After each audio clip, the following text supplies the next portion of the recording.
for many elephant camp to join us. They don't have to pay money, but we hire the tractor, we hire the machine to do. But we went up there to go and plant and help them to plant the grass and the food. We deliver food for them. Many of them they join, they call alliance, about 200 camp. On that time, before COVID, we have 300 camp. About 200 camp join us during that time. We send the food to them, about 2,000 elephants. That we send the food to them. Some of them, the owner attacked us very bad. But then they couldn't even come, but they need food. In the other side is our friend who stay in America, Europe, contact us. Like, we donate money to you. We don't want you to give to the elephant camp. We want you to only feed elephant in your place. Don't help them. But I said, I asked supporter. I can't see the camp. I can't see elephants suffer in there. It doesn't matter. They hate us or they do a bad business. But if elephants have choice, they don't want to stay there. So after I explain, friend agree, some friend not agree. So I bring the food to these people. I keep go to visit. I keep try to talk to the owner. Finally, that is when I met the owner. They come and hug. They come and talk. This is change. COVID may be negative for many lives. Some of family lost a member of family. Some people lost job. Some people lost house and home. But for elephant, on that time I turned the crisis to be the opportunity. We start to walk to them and start to speak to them. And after COVID over, we bring so many friends. And then I start to ask them, would you like to change your method? So many of them, some of the camp, they have over 70 elephants. They came and talked, and first thing they said, I would like to apologize for you. That is, I attacked you for a long time. I said, I never heard about that. The fact, I read every day what they write to me, because it's not about us. It is the big thing that is life. The elephant life are bigger than us. They're bigger than we have to think about ourselves as well. When we rescue the elephant, the old elephant, when they said we will lose reputation, this is not about us. This is about the life that they need help. Reputation doesn't matter. When we start to go and help this camp, more and more now, if you go to down south, the south of Thailand, elephant riding everywhere. But now you go to Samui, you go to Phuket, you hardly find elephant with a basket.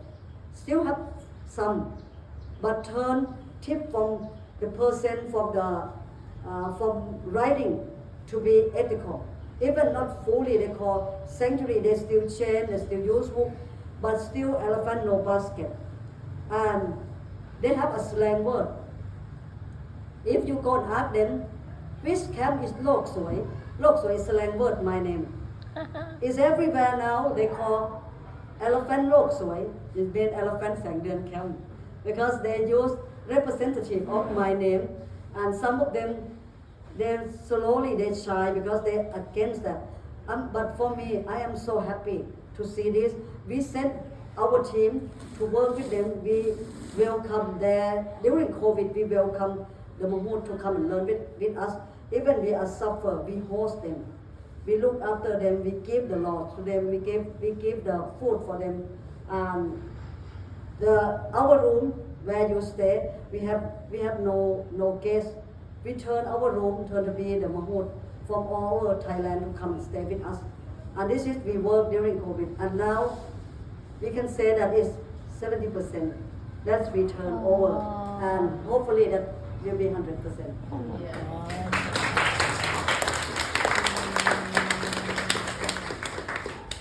Yes, you have a question? I wanted to know, is there any in-between stage where you could ever transition any of these animals back into the wild? Okay, that's a good question. When I work in the parliament, the government gives me a job to protect wild elephant, which is we have about not more than 2,000. Unfortunately, that is in every single month we have the report of the wild elephant get killed because we have no longer safe for forest for elephant. The reason is, I think it's not just only for Thailand. Panchali is here, she's from Sri Lanka. She have a project called Rare for Elephant, and I invite her to come and learn about sanctuary here. And I went to Sri Lanka many times. It's over almost 2 decades to go to find out what's going on in Sri Lanka about why, and the wild elephant in Sri Lanka also not safe. I work in Aceh, in Indonesia, in Laos, Thailand, Myanmar.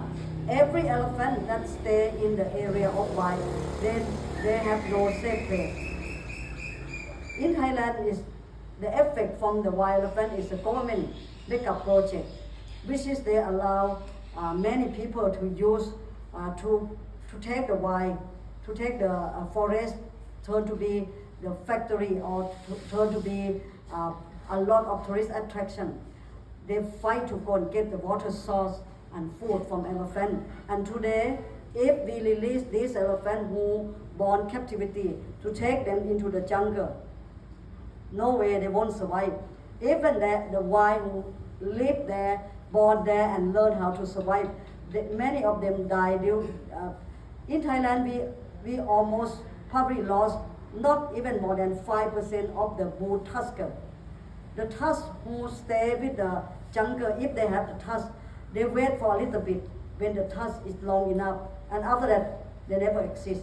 Mean they get hunting, and now that's why they did a research. Many of wild elephants now born with no tusk because they learn how to survive. So I just want to let you know that I wish that I can return elephant into the wild, and especially our bull elephant. But we will go to find why it means for us. We want to manage somehow with the next government who just finished from election. So we want to talk about this to give a big area for the wild elephant to stay safe, which is an area they have about 3 million acres. If they have like that, it will be good news for them. But just I can't promise yet this will be success on that.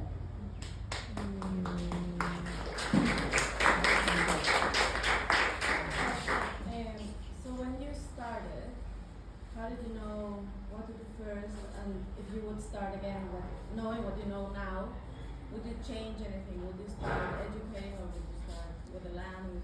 Like, how was the path? How did you know? Yeah, to be do? honest, when I first start to the park, to the first start rescue elephant, I am not think I will come today. I just only dream to go and have one bull elephant I first met. And this is just only a dream of the young teenage who went to the logging area, follow the missionary, and then to be a volunteer to follow missionary as I'm a tribal, and to went to the jungle and then to find, to witness the bull that work very hard and get beaten in front of me, and that is the one I shocked, because it's when everyone know about elephant, big giant is no one, you think that no one can hurt and harm them. And the day that I went to see that bull to work, I couldn't believe about my own eyes. I heard the screaming. I followed the screaming with the headman who showed, and then the headman said, "You don't stay below because the chain might be broken and the giant lock may be rolling to us. It's dangerous. So we have to go on the top when the bull pull the giant lock to steep you." And at that time, I saw the bull very exhausted and skinny. The heavy load of the lock may be almost the same of his weight. So when every time he pull, he's screaming. The lock is moving the steep hill like this. Every 5 inches of him, it means suffer. When he's screaming, I try to understand why he's screaming. Sometimes when you want to lift something, you maybe make your voice come out, but for him, it's not. The mammut step him on with the knife and the blood come out. And the back, I think you see from the film, the back is have been jabbed him with a spike, and in front slingshot him. Every time when he stopped and he will start to pull again, he look at me because I stay very close. I feel that from his eye, screaming, and he look. I feel from his eye, angry, hopeless, fear, confused, everything in there. It make me goosebumps and make me feel that I never feel anything deep like that. And when he's screaming and I saw that they jab him, I feel the pain for him, and I screaming that time. I don't know between his screaming and me screaming who louder, but I screaming because I want them to stop to hurt the boy. And after that, they start to take me out from there.